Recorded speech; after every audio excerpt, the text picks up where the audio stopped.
The ancient Greek text, the Corpus Hermeticum, is known as one of the oldest occult texts, a collection of dialogues with Hermes Trismegistus, who explains the human condition as divinity that has descended into matter, but it has forgotten its true form, its true essence, and has thus lost its connection to its divinity.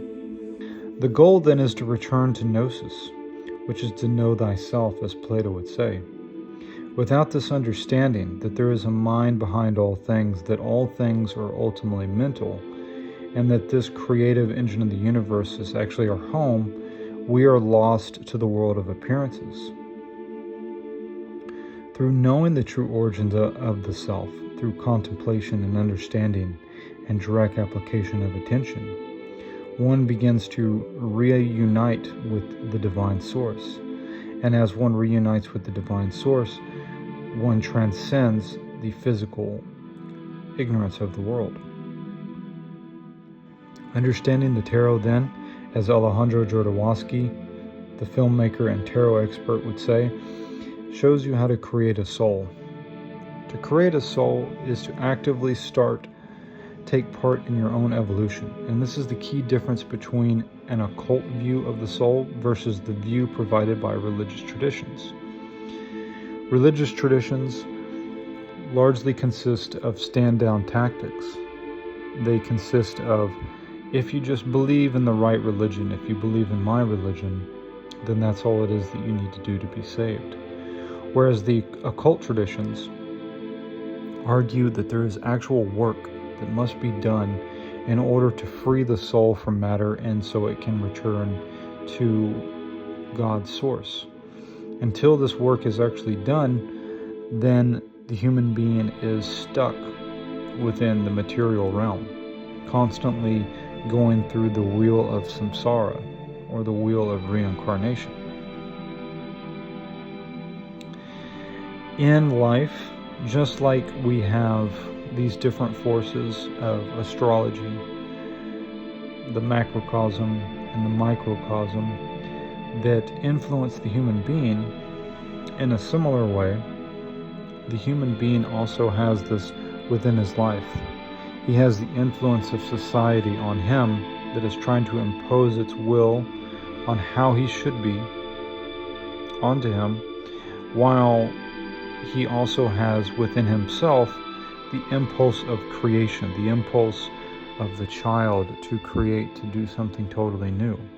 So those are the two different forces that are acting on the individual, and this allows for the evolution of the human soul to take place.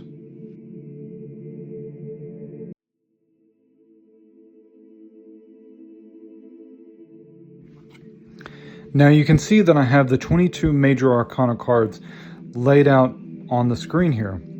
And we have the full card that is actually separated from the other 22, leaving us with 21 cards, giving us 11 natural pairs between the cards. Now the full card is set apart because it holds the position of 0, whereas the rest of the Major Arcana are listed from 1 to 21. And if you look at them, they all form natural pairs once you remove the full card. You have the Magician, the High Priestess, the Empress, the Emperor, the Sun, the Moon. Each one of these cards has its contrasting opposite next to it, a yin and yang like position. And they all hold a different energy than the card next to it. So, for example, the first 10 cards of the tarot are represented in a very interesting way, and that they are representing an evolutionary cycle that every human being goes through. Every human being, whether we realize it or not, we are constantly going through cycles. Just in the same way that the celestial bodies have specific cycles that they're going through, and we have cycles that we go through in terms of being born, acquiring middle age, and then acquiring old age and passing away, there are even more cycles that are happening in our day-to-day lives. And these first 10 cards actually represent this. Now we'll be going through and we'll be analyzing these in pairs and looking more closely at the symbolism of each of these cards. But for now, we're looking at the other cycles that the cards represent.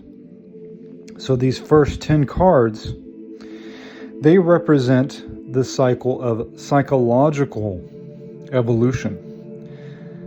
And each one of them has both a potentiality and they have a shadow element to them. For example, the Magician. In its potential, this card represents potentiality. It represents complete power. It represents the power of a new beginning.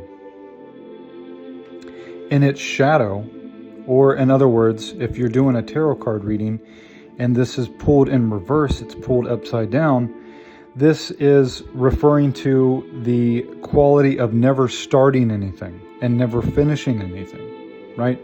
So you can see that there is a mature aspect and an immature aspect to the Magician, which is very similar to any kind of creative venture it is that you're beginning. Everybody has these ideas they want to do. They want to write a book. They want to make a film. They want to become a great artist. And everybody has that potential there within them. Yet very few people actually go through the psychological evolution that is required in order to actually bring a manifestation about. And the reason why that is because there is an immaturity there. And so we can very clearly see the distinction between somebody who has a potential and somebody who is in their shadow and doesn't really actually start anything, but they have this great idea about what they want to do. The next one is the High Priestess. And she represents the gestation of a creative project. These are the beginnings of a seed beginning to take root. You have an idea and you begin to put it into action. You begin to tend to the soil and you plant the seed and you begin to make the sort of moves it is that need to be happening in order for that seed to grow. That is it in its mature form. Whereas at its shadow form, it is a death at the root. It is, again, another stagnant energy. So the way that we can think of it is that every one of these cards is representing a maturity and a stagnation. It represents both aspects of it. And this continues onwards as we look at the Empress card. The Empress in the mature form is creative growth. Whereas in its shadow form, it is activity, but it is in all directions. It doesn't have any kind of purpose to it. It's not productive. So another way we can think about this is when we look at the Empress card, we can see that she has a lot of foliage around her. She is growing a garden. And if you've ever grown a garden, what it is that you know is that flowers or plants, they need to be trimmed in order to be able to grow to their highest potential. And so that's what it is that this creative process requires. Again, this is an energy it is that is expressed inside of you. And how many creative people out there do you run into this problem that I run into all the time, which is that you have one great idea, you begin to put that into action, and as you begin to put that into action, you get 10 more ideas. And all it is that you want to do is you just want to continue to expand on this. You want to continue to grow it into all these different areas. But if you do that, you'll notice that the project will begin to fall apart. So there has to be a control to it.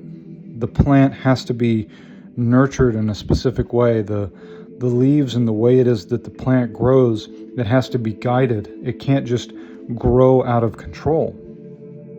And that is what the Empress card is representing. And you can see that actually she's pregnant in the image.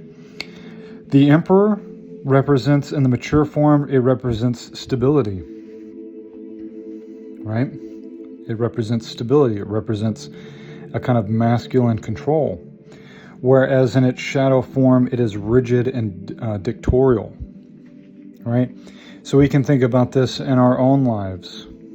How many people have come across these energies of stability, these energies of going up against your own rigidity or the rigidity of other people in your life. People telling you that you can't actually do what it is that you want to do, right? These people are in, if you have an authority figure in your life that is telling you you can't do that creative project it is that you want to do, then they are the Emperor in their shadow form. The next card is the Hierophant. And within its normal, mature state, it is a teaching-like energy. It is an energy of wanting to share. And it is also an energy of tempting to abandon what is already known. It is a beginning of exploration of something that is completely unknown. We can think of this as the 4 different elements that came before it were all laying the groundwork for this exploration of something unknown, of something creative, to actually be able to be established so that exploring the creative could actually happen, right? And in its immature form, in its shadow form, it represents lying and deception. The Lover's card, it represents the law of beauty and joy. As an element of life, it is that we all need. It's one of the motivating factors for doing something creative to begin with. In its shadow form, it represents narcissism and indulgence. The Chariot represents mature action. It represents consistent, mature action, pointed in a specific direction.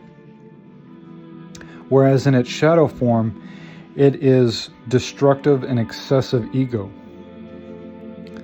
Strength represents perfection. It is the ability to push through and actually complete something. Whereas in its shadow form, it is represented as perfectionism, or the inability to complete something, the inability to finish something and move on to the next thing. The Hermit is a card that represents a transitional crisis. It is a crisis that people go through whenever they are transitioning from one level of understanding to the next.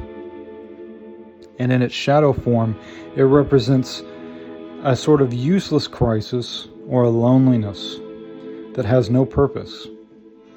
And notice that there's a difference between the two.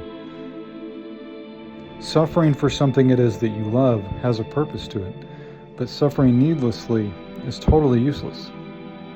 And then finally we have the Wheel of Fortune, which represents the end of a cycle. It represents the end of a cycle and the beginning of the next cycle, right? And so what happens when you reach this 10th card is that you start back over at the first card. And this is the evolutionary cycle that we go through. So if you think about it, once it is that you've gone through this process and you've arrived at your Wheel of Fortune, you now have a greater understanding. And how does this reflect the lives it is that we live? Well, all of us know what it means to go through something, and then while we're going through it, we feel like, man, I can't believe this happened to me. This is a total disaster. How could this ever happen? And then at the end of that, you look back and you say, wow, if that hadn't happened, then this wouldn't have happened. And this wouldn't have happened. If I hadn't have fallen this far down into my pain, then I wouldn't have learned this lesson and this lesson that allowed me to do this and that, right? And this is how life works. So we complete these cycles in our lives, and we always end up right back where it is that we started. And in this way, the tarot echoes the hero's journey in storytelling. Because in any film, like let's say take Lord of the Rings, you follow a protagonist like Frodo as he goes through a series of different challenges. And at the end, he ends up in what we would consider to be a happy ending story, where he basically ends up back where it is that he began. But this time he's grown because of the challenges, because of the betrayal, because of the allies, because of the enemies he's had to face along his path, along his journey. He's grown, he's matured, he's leveled up to the next level. And this is essentially what these 10 cards are illustrating. In life, we all go through different kinds of challenges. We are tempted, we are sometimes defeated and tested by life. But ultimately, all of these things are forging us into a more mature version of ourselves if we decide to actually take the step forward and grow as an individual. Now, each one of these cards also has its shadow component, which has to do with the stagnation element. So we are always growing or we are always devolving. And this is the whole point of existence. The point of existence is evolution. It is the evolution of the individual.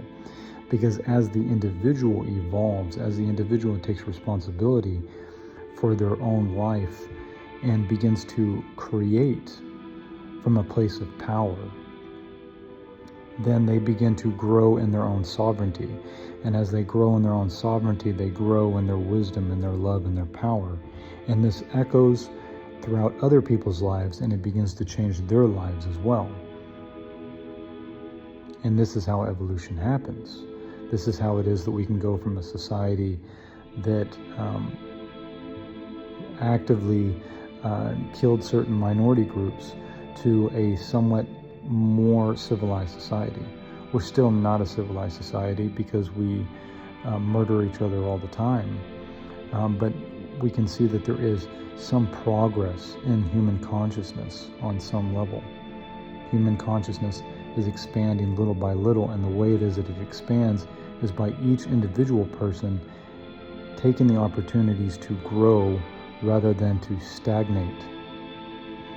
And so each one of these cards is telling us, is showing us how it is that we have these tendencies to either, we have these opportunities to grow, or we have these tendencies to stagnate at each level of this growth cycle.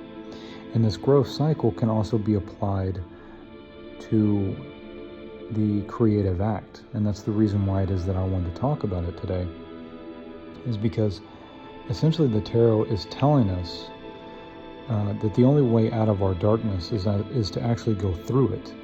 And the prize of going through our darkness is the transformation it is that we actually attain from it.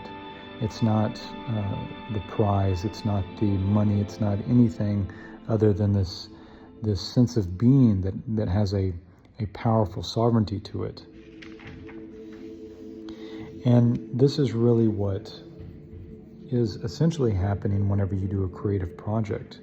When you do a creative project, you can really map it onto all 10 of these cards. You take the Magician card, for example. Every single person knows what it's like to have a really good idea drop into your mind, into your spirit.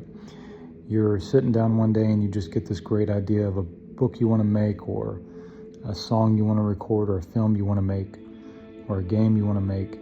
And the idea just has so much energy in it that you can't help yourself but get excited and to start working on it, right? But how many of those ideas have you gotten, and how many of them have you actually executed, right?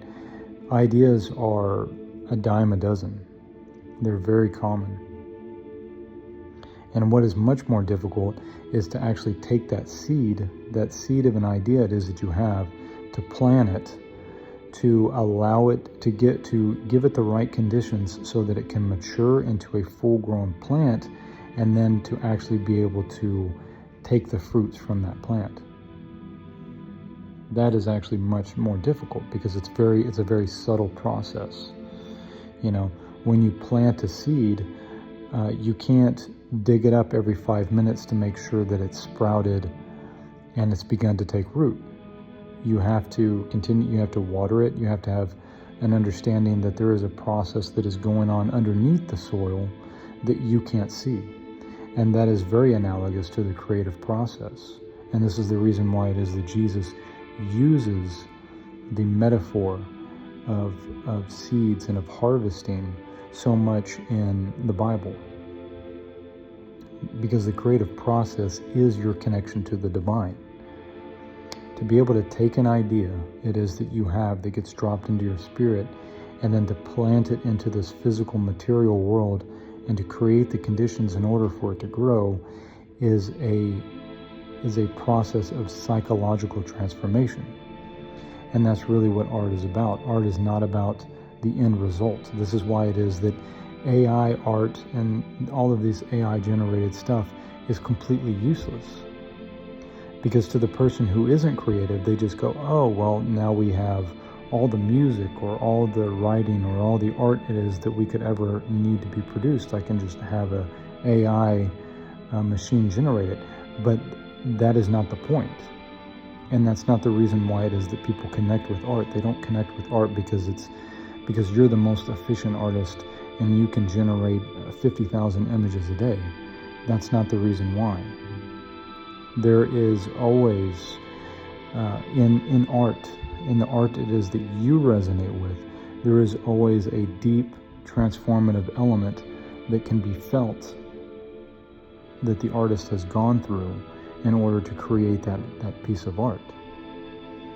And this is what it is that's required whenever we do a creative process. Like I said, you plant a seed, then you water it and you tend to it, and it begins to bud. It begins to start to come up.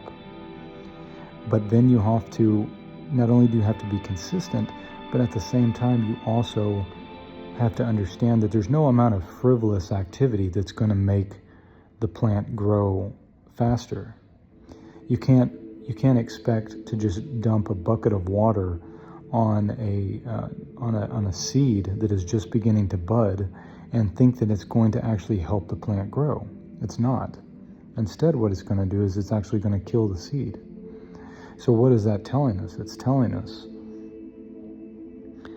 that doing a bunch of frivolous actions and thinking, well, I'm doing something, so I must be creating some sort of a result, is not true, right? And then as we begin to tend to this plant it is that we're growing, as we do this, we find ourselves in the hermit mode.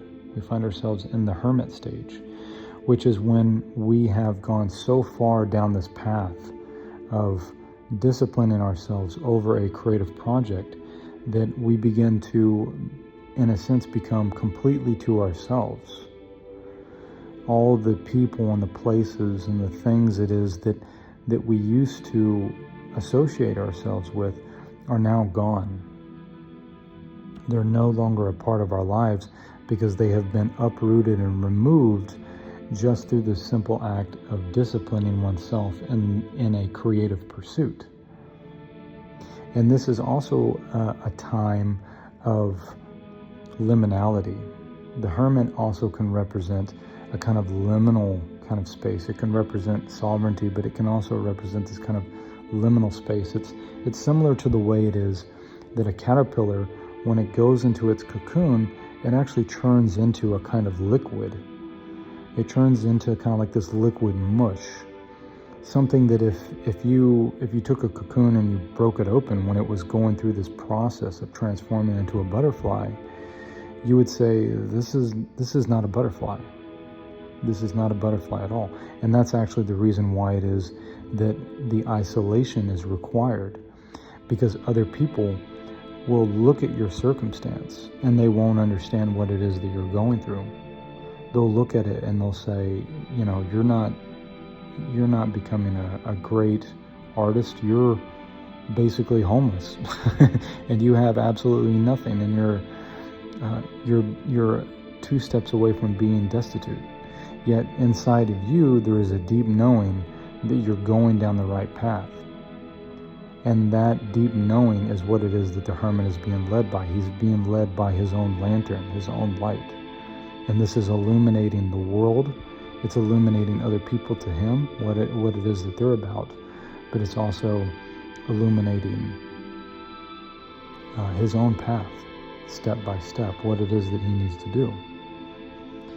And this is the only way it is that a caterpillar can become a butterfly, is to go through this very difficult process of being removed from the things it is that kept you a caterpillar, that kept you on one level, and then having a period of time where there's nothing there, and then you become a butterfly. You are granted the wheel of fortune. You gain the maturity, you gain the transformation of having gone through all of these different trials and errors and these different things it is that challenged you and forced you to grow in ways it is that you didn't want to grow. And it's this personal transformation that is really what these first 10 cards are about. And it's this personal transformation that creativity is really about. It's not about output. It's not about a finished product. It's about the person it is that you are deciding to forge yourself into by doing something that is uncertain, by doing something that other people will look at and say, like, oh, that's not going to work. You know, there's already enough musicians in the world. There's already enough writers. There's already enough artists. There's no reason to do these things. But it's not about other people's acceptance. It's about that your soul craves the friction of the creative pursuit, and it can only be satisfied by the friction of that creative pursuit, of putting one foot in front of the other and walking this very uncertain and unknown path, and allowing your soul to express itself. And through that, you gain self-knowledge, which is translated into your wisdom, understanding, love, and power, and sovereignty of your own soul. You begin to realize that nothing can own you and nothing can control you, because you are a sovereign creator and you are a reflection of divinity. And that's what each one of us are. Yet we live in this material world where we are constantly attacked and manipulated in order to actually forget what it is that means. So I'm going to go ahead and I'm going to leave this video at that for now.